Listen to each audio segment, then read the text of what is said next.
nyonso na ba mama na biso na lingala situation ya mboka eza malamu te mboka ekokende mabe mokolo na mokolo ngonga na ngonga uti kotanga na lokota ali français côté ya makambo etali défense kobatela mboka pe kobatela ba mboka omoni ndeko Félix Tshisekedi na ndeko na biso kulutu na biso André Mbata ndenga yebisaki biso ete situation sécuritaire actuelle ya M23 eza na moto ya ndeko Félix pamba te tango yayaki na pouvoir abengaki bandeko ya M23 baya kovanda awa pendant 14 mois makambo ayoka na bango ti lelo alobi te lelo tomoni Bunagana ekei Rutshuru ekei bazwi na ndambo ya territoire ya Nyiragongo ti lelo bakomi koloba te bakokoma ti na bamasisi pe tolobi ete fo bapesa mapinga mbongo balongola mapinga na vie oyo ya se bakovivre kotala bomoi ndenge bamapinga na biso bakobikela ekolakisaki moyen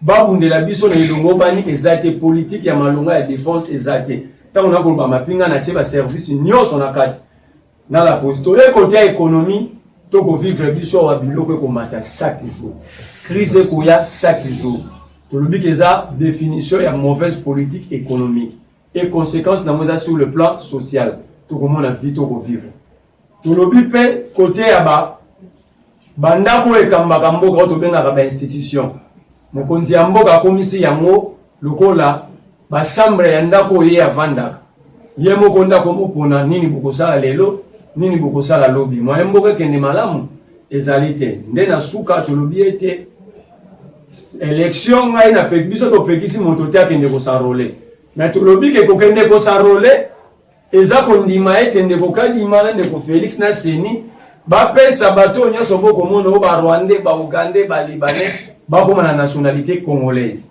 bakoma bacongolais lokola biso bakongomani nde na suka tosengi na bacongolais bautilize article 64 na 63 ya constitution basalela pouvoir oyo eza na article 5 oyo epesi bango na ntango bokotuna mituna so baarticle nde tokoyamnola tokoexplike na kati mpo bakongomani nyonso bacomprendre. Merci. La CENI n'a pas droit à l'identification. La CENI a droit à enrôler et à constituer le fichier électoral, à consolider le processus électoral. Mais quand vous lisez le calendrier, Kadima fait allusion à l'identification.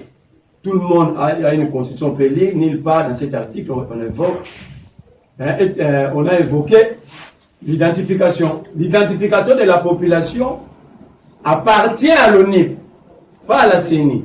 Mais quand vous lisez le dernier point, le point 6 sous point 31 du même calendrier, Kadima dit du 1er mars 2024 au 28 février 2026, il y aura consolidation du fichier électoral et de la population. Je me pose la question d'où Kadima tire ses prérogatives. Parce que l'article 211 de la Constitution, moi je pense qu'elle est claire. À ce point-là, moi je crois et je l'ai dit. Qu'est-ce qui va se passer? Une fois que tu as ta carte d'électeur après l'enrôlement, tu vas à l'ONIP. Dans les antennes de l'ONIP, automatiquement, on n'a pas plus besoin, l'ONIP n'aura plus besoin de t'identifier. Il te donne directement la carte d'identification. Or, nous savons tous ici même les Libanais, nos frères sénégalais que nous appelons les Ndingari, l'infiltration à l'Est, ces gens-là s'enrôlent ici. Alors, cette fois-ci, quand ils vont s'enrôler, automatiquement, ils auront droit à l'identité congolaise. Donc, nous n'allons plus parler de l'infiltration. Cette fois-là, ils auront le même droit de nationalité que nous. Alors, je me pose la question à Kadima. Pourquoi il y a quel intérêt de mutualiser ces deux opérations? Et je prends l'honorable Nsengi Pouloulou. Pourquoi ne pas associer les chefs de riz, les chefs du quartier, les bourgmestres dans l'opération d'identification et laisser la CENI faire son travail d'enrôlement? Et quand ils vont identifier, ils vont se référer à qui? Parce qu'à Rutshuru, il y a la guerre. À Nyiragongo, il y a la guerre. Eux-mêmes disent que c'est une guerre d'occupation. Donc quand maintenant ils vont identifier même les occupants. C'est là que nous disons, c'est un calendrier suicidaire qui donne droit à un enrôlé de devenir automatiquement congolais. Or, la nationalité, ça ne s'octroie pas une globo. La nationalité est déclarative et personnelle. Si moi j'ai besoin d'être français, je vais aller déclarer la nationalité française. Mais le gouvernement français ne dira pas parce que nous sommes Congolais, nous vivons en France, on nous donne la nationalité Inglugo. Ça, c'est suicidaire. Je donne raison, sur ce point-là, je donne raison à papa Honoré Mwanda, qui avait dit que Félix est arrivé au pouvoir pour accomplir ce que Kabila n'avait pas accompli. Parce que ça, c'est suicidaire. Imaginez-vous, Félix un jour nous a dit que le Banyamulenge sont Congolais. Moi, je m'étais posé une seule question. Par quels parents? Dernièrement, il reçoit les Tutsi Congolais, les Rouberois, les Dizimakara. Félix, il dit, il crée même une tribu. Il dit ce sont des Tutsi Congolais rwandophones. Or, quand on dit rwandophone ou lingalaphone, ça fait allusion à une nationalité bien définie, à une langue. Or, la langue, c'est l'identification culturelle d'un peuple. Il dit ce sont des Tutsi Congolais rwandophones. Donc, ce sont des Tutsi rwandais. Je pose la question ici à Félix Tshisekedi, de nous dire, ces Tutsi Congolais rwandophones, leur province est où? Parmi les 450 ethnies, 250 tribus congolais, la province ou le village ou le territoire ou la district localité de Tutsi Congolais rwandophones, les deux, ils parlent quelle langue? Donc, moi, je crois que c'est suicidaire. Ça, c'est le premier point. Deuxième point, c'était, ça viole quel article, disposition de la loi électorale? L'article 52. Parce que l'article 52 de la loi électorale, tel que modifié actuellement, nous, dans son alinéa D, est clair. Au Congo, nous ne pouvons voter qu'un dimanche ou un jour férié. Or, le 20 décembre retenu par Kadima, c'est un mercredi. Est-ce que le 20 décembre au Congo, c'est un jour férié? Ça viole l'article D. Le 11 juillet 2024 pour les élections locales, c'est un jeudi. Or, la loi électorale actuelle dit clairement, dans son article D, 52 alinéa D, au Congo, nous ne votons qu'un jour férié ou un dimanche, pour permettre à tout le monde d'aller exercer son droit civique de voter.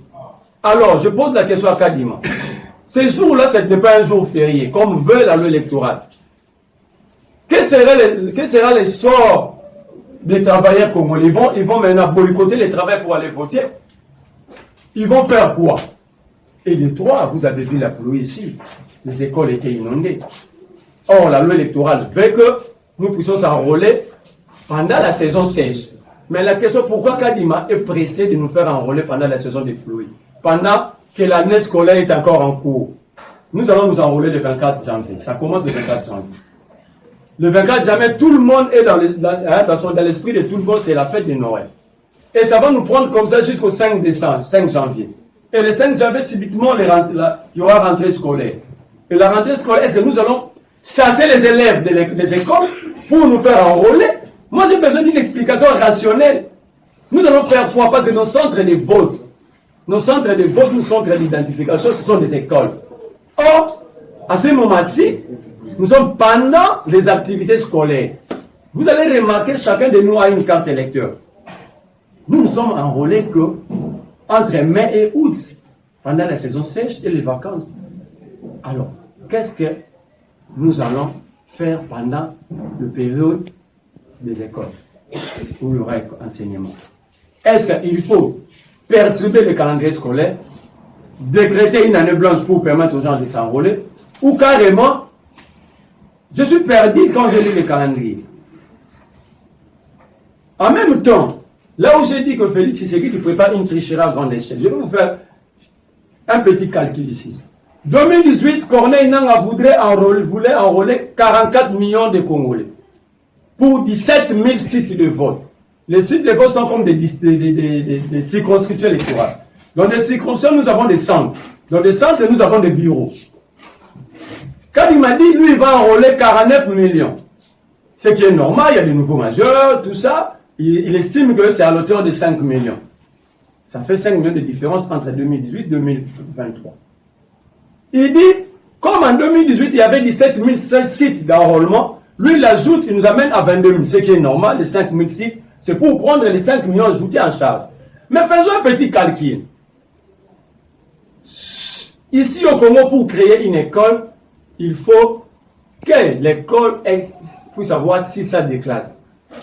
Minimum. Bien évidemment, il y a des écoles à 12 salles. Moi, je prends le minimum. Si vous prenez le minimum, multiplié de 6, 6 multiplié par 5000 sites, ça nous fait 30 000 bureaux. Or, les 30 000 bureaux est censé prendre que les 5 millions ajoutés par cas d'image-charge. Or, un bureau a le droit d'enrôler 600 électeurs.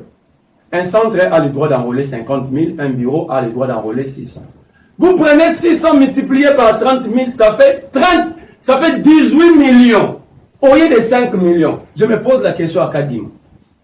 Les 13 millions d'ajouts, de surplus encore, ça vient d'où? Ça vient d'où? Parce que lui, il a ajouté 5 millions pour 5 000 sites. Mais vous faites des calculs, ça nous amène à 18 millions. C'est là que je parlais de la tricherie. Que le processus est biaisé déjà en amont. Donc, la dictature, déjà, j'ai démontré, déjà violé la Constitution, accepté. Le Félix Tshisekedi, il est le président de la République. L'article 69 le désigne très bien, le président. Il est le président de la République, il est le chef de l'État, le symbole de l'unité nationale, il est le garant des bons fonctionnements des institutions. La CENI, c'est l'une des institutions que lui, il doit garantir la transparence. Mais lorsqu'il se réjouit d'un calendrier violant la Constitution, c'est déjà la dictature constitutionnelle. Pour ne pas aller dans d'autres choses, je prends seulement les cas ici. C'est déjà la dictature constitutionnelle. Le président, il est là, il accepte qu'un calendrier puisse violer la Constitution de la République. Et lui, il vient devant les élites, il dit il y aura élection. Donc il a entériné, il a accepté cette violation. Or, si vous lisez l'article 69 de la Constitution en bas, on ne dit pas que le président de la République observe la Constitution, on dit le président de la République veille au respect. Donc lui, même s'il est en train de manger, il doit être accompagné de la Constitution, parce que lui, il doit veiller. C'est nous ici qui observons la Constitution. Mais lui, il veille au respect de la Constitution. Lui-même, des nominations ici. Le président nomme même des morts. Le président nomme n'importe comment. Vous avez vu vous-même les scandales ici. Le bourgmestre d'Engalé m'a dit le bilan est salé. C'est une drame. Voilà l'image de ce régime. C'est là que j'ai dit, il y a une violation. Vous m'avez posé la dernière question de proposer. Mais la proposition est simple. Nous avons une armée. Nous avons une armée, nous avons une police. Posez plutôt la question à Félix Tshisekedi. Depuis qu'il est là, ça fait 4 ans. La dernière fois qu'il a eu à doter l'armée, la police, c'est quand? La dernière fois, Félix Tshisekedi a remis même des bérets aux policiers et militaires congolais. Ça date de quand? C'est un problème. Quand on n'arrive pas à bien prendre en charge nos forces de défense et de sécurité, vous pensez qu'ils vont faire quel travail? Quand un député a 21 000 $, je vais vous faire encore un autre calcul. Vous prenez 21 000 $, vous multipliez par le nombre de députés, c'est 37 millions. Vous divisez les 37 millions par 150 000 hommes qui font partie qui constituent notre armée, ça fait 70 $ par militaire.